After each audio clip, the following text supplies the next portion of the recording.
Specifically, one single stretch of I-70. It's in Utah between Salina and Green River, over 100 miles with no services. That means no hotels, no restaurants, no gas stations. Only some viewing areas where you can pull off the road. It's a hell of a drive, don't get me wrong. Those Utah mountains are stunning in the daytime, and at night, you have one of the clearest views of the stars you can find. But 100 miles is a long way to go, especially at night. Anyone who has driven that stretch of interstate can tell you, it's not overly busy, even during the day. Approaching dusk, cars become even more scarce. By the time the middle of the night rolls around, you can drive for miles and miles and not see the headlights of another car. Don't even get me started on cell service out there. Definitely not a place you want to get stranded, especially at night.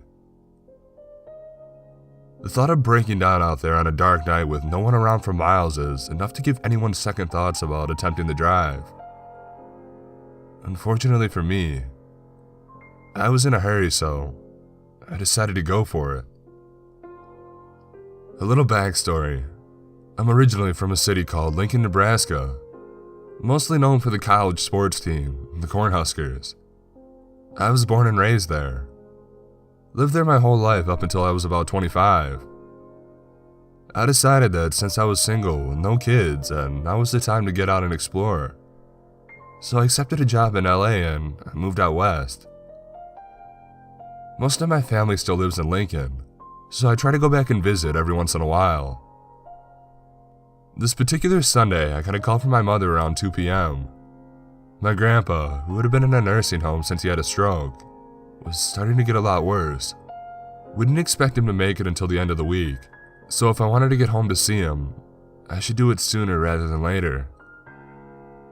Fortunately for me, I was recently unemployed, so I had the time to go see him. And unfortunately for me, I was recently unemployed and last-minute flights are expensive, so I decided to drive. I had made the drive before. It certainly wasn't fun, but it was a much cheaper option and I figured I could just drive all the way through. And luckily for me, I had gotten my car serviced a couple weeks prior. 2 hours later, I was packed up and on the road with my dog, Chance. It was a very uneventful drive for the most part. Daylight faded and I remember being disappointed that I would be driving through Utah and most of Colorado at night, so I would miss out on the beautiful scenery. I love looking at stars, but it's hard to enjoy them when you're driving 80 miles per hour, and since I was in a hurry, I wouldn't be stopping to get a better look. So I resigned myself to just singing loudly to keep myself awake. A little after midnight, I finally got there. Salina, Utah. I passed the billboard warning motorists of what's to come. No bull, no service for 110 miles. It's paid for by the city of Salina. A good thing too. According to the gas station attendants, it happens several times each week that someone comes walking up to the building because they ran out of gas. I stopped and I filled up and was immediately back on the road. It had snowed recently. The roads are clear, but there is still snow on the sides of the roads. Now I'm the kind of driver that speeds everywhere I go.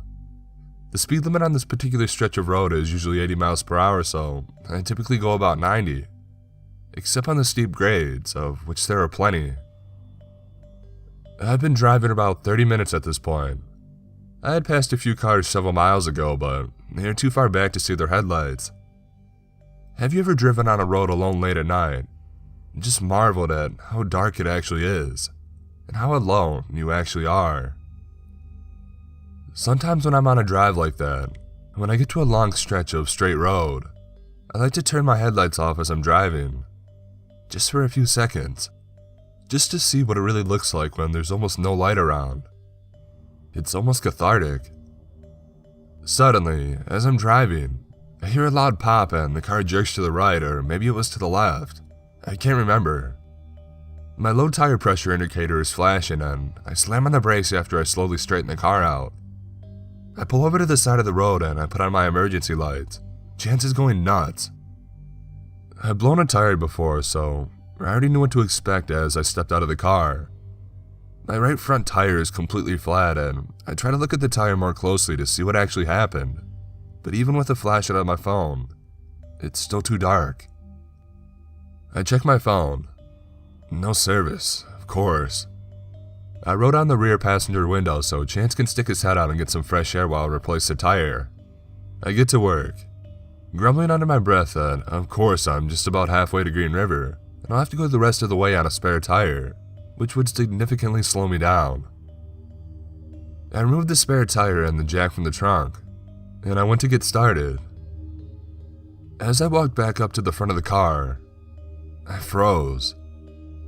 Someone was walking towards me, their silhouette barely visible at the edge of my headlights. Chance hadn't made a sound. They continued walking until they were about 30 feet from the front of my car. I couldn't make out any distinct features, just that they were tall, 6'5", maybe 6'6". At this point, no cars had passed me going east since I had pulled over, so after the initial shock of seeing another person, my first thought was, where did he come from? They just stood there, unmoving, staring at us. Chance still hadn't made a sound, but now he's staring at the figure ahead too. I won't lie to you boys and girls, I was scared shitless. Who was this person? Where did they come from? Why are they just staring at me? Why isn't Chance barking at them like he does to everything else that moves? I put the spare tire down and hesitantly spoke. Hello? I ask, still hoping that my eyes are playing tricks on me. No response. Didn't move a muscle. It was under 10 degrees and they weren't even shivering. Despite appearing as though they had walked there from out of nowhere. Hello? I asked again, a little louder this time. At this point, I'm starting to wonder if this person requires assistance more than I do. I open my mouth to speak again, when finally I hear something. Do you need some help?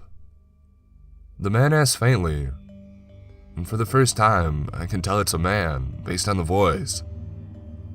Not as deep of a voice as you would expect from a man his size, which strikes me as odd. He still hasn't moved.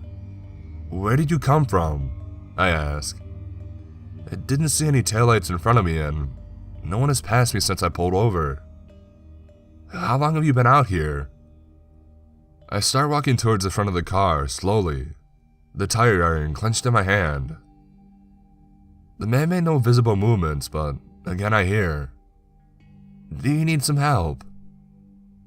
I stop walking and I try to get a better look at the man. I still can't make out any physical features. I was in sweatpants and a winter jacket and I was still cold. But there this man is with pants on, wearing a short sleeve shirt of some kind. He kept his face pointing downwards the whole time. At this point, I'm really starting to freak out. This time, his voice sounded wrong, as if he was struggling with each word. I started inching my way around the front of my car to the driver's side door. If nothing else, I can get back in the car and lock the doors. I still had the tire iron, but I never thought of myself as a physically expressive person, and I knew that if it came down to it, this tire iron may not help me overcome the difference in stature. He spoke again. Do you need some help? Do you need some help? Do you need help? His voice is becoming more urgent, as if he's panicking. He finally takes a step towards me. One step. One long step. Still repeating. Do you need some help? Do you need some help? His tone is getting more urgent now. He's speaking faster. I quickly move around the car and find the driver's door handle. Just as I'm about to pull it open, a light appears behind me. I instinctively turn around and look to see headlights coming my way down the interstate. Chance starts barking, loud. I whip back around expecting to see the man closing in on me, but he's gone. Chance is still barking. Hello? I yell out. Nothing.